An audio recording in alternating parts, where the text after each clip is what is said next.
ಸ್ವಾತಂತ್ರ್ಯೋತ್ಸವ ಕಾರ್ಯಕ್ರಮದಲ್ಲಿ bullet proof ತೆಗೆದು ಭಾಷಣ ಮಾಡಿದ್ದಾರೆ ಸಿಎಂ. ಅಂದರೆ ತುಂಬ ಪವರ್ಫುಲ್ ಅಂತ ಅವರು ಅದಕ್ಕೆಲ್ಲ ಭಯಪಡೋಲ್ಲ. ನೋಡಿ, ಕರ್ನಾಟಕ ರಾಜ್ಯ ಶಾಂತಿ ಪ್ರಿಯರು. ನಮ್ಮ ಕರ್ನಾಟಕ ರಾಜ್ಯದಲ್ಲಿ ನಮಗೆ ಬುಲೆಟ್ ಪ್ರೂಫ್ ಬೇಕಾ? ನಾವು ಶಾಂತಿ ಪ್ರಿಯರು, ಜನನೂ ಅದೇ ರೀತಿ ಇದ್ದಾರೆ ಅಲ್ವಾ?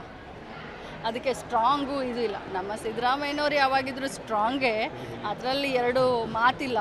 ಅದಕ್ಕೆ ಹುಲಿ ಅಂತಲೇ ಹೆಸರು ಅವರಿಗೆ, ಅದಕ್ಕೆ ಹುಲಿ ಅಂತಲೇ ಹೆಸರು.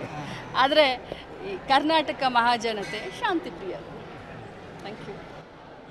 ಈಗ ಮರವಂತೆ ಮತ್ತು ಸೋಮೇಶ್ವರ ಬೀಚಿಗೆ 15 ಕೋಟಿ ಆಗಿದೆ ಪ್ರವಾಸೋದ್ಯಮ ಇಲಾಖೆ, ಬಟ್ ವರ್ಕ್ ಆಗ್ತಿಲ್ಲ, ಪೆಂಡಿಂಗ್ ಇದೆ ಅಂತ ಹೇಳಿ ಕೇಳಿ ಬರ್ತಾ ಇದೆ. ಹಾಗೆ ಕಾಂಟ್ರಾಕ್ಟರ್ ಹತ್ರ ಆಗಲೇ ಮಾತಾಡಿ ಒಂದು ಸುತ್ತಿನ ಮಾತುಕತೆ ಆಗಿದೆ. ಸೋಮೇಶ್ವರ ಆಗಿರ್ಬೋದು, ಇನ್ನೊಂದು ಮರವಂತೆ ಆಗಿರ್ಬೋದು.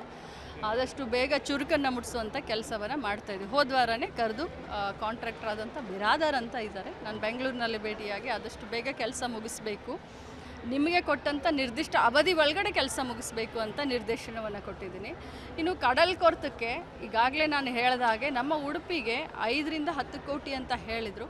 ಆ ಹಣ ಕೂಡ ಆದಷ್ಟು ಬೇಗ ತಗೊಂಡು ಬರ್ತೀವಿ. ಬೆಂಗಳೂರು ಶಾಸಕರು ಹಕ್ಕುಚ್ಯುತಿ ಮಂಡಿಸಲಿಕ್ಕೆ ಹೊರಟಿದ್ದಾರೆ. ಅಂದರೆ ಕಾಂಗ್ರೆಸ್ನವರು ಕೆಲಸ ಮಾಡಲಿಕ್ಕೆ ಬಿಡ್ತಾ ಇಲ್ಲ ಅಂತೆ, ಅಧಿಕಾರಿಗಳನ್ನು ಮೀಟಿಂಗಿಗೆ ಕಳಿಸ್ತಾ ಇಲ್ಲ.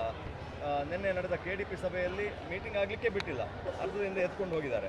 ಈ ಥರದ ಬೆಳವಣಿಗೆಗಳು ಬೈಂದೂರಲ್ಲಿ ಆಗ್ತದೆ. ನಾನೊಂದು ಮಾತು ಕೇಳಲಿಕ್ಕೆ ಬಯಸ್ತೇನೆ. ನಾನು 2ನೇ ಬಾರಿ ಶಾಸಕಿ.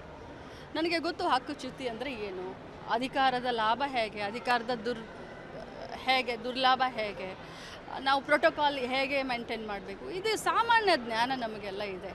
ಯಾರ ಹಕ್ಕನ್ನು ಕೂಡ ಯಾರೂ ಕಸ್ಕೊಳ್ಳಿಕ್ಕೆ ಸಾಧ್ಯ ಇಲ್ಲ. ಮಾನ್ಯ ಶಾಸಕರು ನನಗೆ ಗಮನಕ್ಕೆ ಬಂದ ತಕ್ಷಣ ನಾನು ಕೇಳಿದೆ, ಜಿಲ್ಲಾಡಳಿತದ ಮುಖ್ಯಸ್ಥರನ್ನು ಕೇಳಿದಾಗ ಮಾನ್ಯ ಶಾಸಕರು ಅವರು ಎಲ್ಲಿ ಆಫೀಸರ್ಗಳ ಮೀಟಿಂಗನ್ನು ಕರಿಬೇಕು ಅಲ್ಲಿ ಕರೆದು ಮಾಡಿದ್ರೆ ತೊಂದರೆ ಏನಿಲ್ಲ. ಆದರೆ ಅವರು ಪರ್ಸ್ನಲ್ ತಮ್ಮ ಜಾಗದಲ್ಲಿ ಕರೆದು ಮಾಡಿದ್ರೆ ತೊಂದರೆ ಎಲ್ಲರಿಗೂ ಆಗುತ್ತೆ. ಯಾಕಂದರೆ ಸಾರ್ವಜನಿಕ ನಾವು ಪಬ್ಲಿಕ್ ಲೈಫ್ನಲ್ಲಿ ಇದ್ದಂಥ ಸಂದರ್ಭದಲ್ಲಿ ಶಾಸಕರಾಗಲಿ ಅಥವಾ ಈಗ ಗ್ರಾಮ ಪಂಚಾಯತಿ ಅಧ್ಯಕ್ಷರು ತಮ್ಮ ಮನೆಯಲ್ಲಿ ಮೀಟಿಂಗ್ನ ನಡೆಸಲಿಕ್ಕೆ ಸಾಧ್ಯನಾ? ಪಕ್ಕದಲ್ಲಿ ಒಂದು ನಮ್ಮದು ಶೆಡ್ ಇದೆ, ಅಲ್ಲಿ ಮಾಡಲಿಕ್ಕೆ ಸಾಧ್ಯ ಇಲ್ಲ. ಸರ್ಕಾರಿ ಕಾರ್ಯಕ್ರಮಗಳು ಸರ್ಕಾರಿ ಗೃಹಗಳಲ್ಲೇ ಆದ್ರೇ ಅದು ಒಂದು ಪ್ರೋಟೋಕಾಲ್. ಭಾಳ ಸಂತೋಷ, ಜನರ ಬಳಿಗೆ ಹೋಗ್ಬೇಕು ಅವರು. ಮೇಡಮ್, ಈಗ ಜಿಲ್ಲಾಸ್ಪತ್ರೆ ಕಾಮಗಾರಿ ಯಾವಾಗ ಕಂಪ್ಲೀಟ್ ಆಗುತ್ತೆ? ತುಂಬ ವರ್ಷದಿಂದ ನಡೀತಾನೆ ಇದೆ, 1.5 ವರ್ಷದಿಂದ ಮುಂದುವರೆದಿದೆ, ನಡೀತಾ ಇದೆ. 2-3 ತಿಂಗಳಲ್ಲಿ ಆಗುತ್ತೆ, ಕ್ಲಿಯರ್ ಆಗುತ್ತೆ. ಈಗ ನಾನು ಲೆಕ್ಕ ತೊಗೊಳ್ತೀನಿ, ಬಟ್ ಇಡೀ ರಾಜ್ಯದಲ್ಲಿ ಈ ವರ್ಷ ಟೋಟಲ್ ಆಗಿ 17,800 ತೊಗೊಳ್ತೀವಿ. ಒಂದು ನಿಮಿಷ, 17,800ರಲ್ಲಿ ಉಡುಪಿ ಕೂಡ ಇದೆ. ಅದರಲ್ಲಿ ಕೆಲವೊಂದು ಕ್ಯಾಟಗರಿ ಇದೆ. ಅಂದರೆ 2 ರೂಮ್ ಇರಬೇಕು, PUC ಸೆಕೆಂಡ್ ಇಯರ್ ಕಲ್ತಂಥವ್ರು ಇರಬೇಕು, ಅಥವಾ ಡಿಗ್ರಿ ಆದಂಥವ್ರು ಇರಬೇಕು. ಯಾಕಂದರೆ LKG UKG ಅಂದರೆ ಒಂದೇ ಕ್ಲಾಸ್ ರೂಮ್ನಲ್ಲಿ ಕೂರಿಸಿ ಕಲಿಸ್ಲಿಕ್ಕೆ ಆಗೋದಿಲ್ಲ.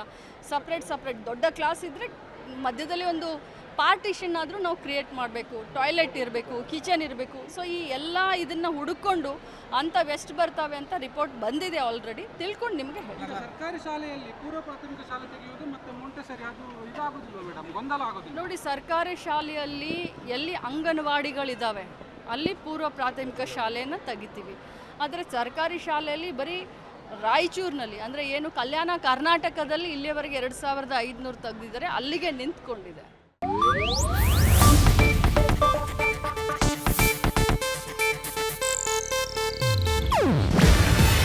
ಇದು ಏಷ್ಯಾನೆಟ್ ನ್ಯೂಸ್ ನೆಟ್ವರ್ಕ್ ಪ್ರಸ್ತುತಿ. ನೀವು ನೋಡ್ತಿದ್ದೀರಾ ಏಷ್ಯಾನೆಟ್ ಸುವರ್ಣ ನ್ಯೂಸ್.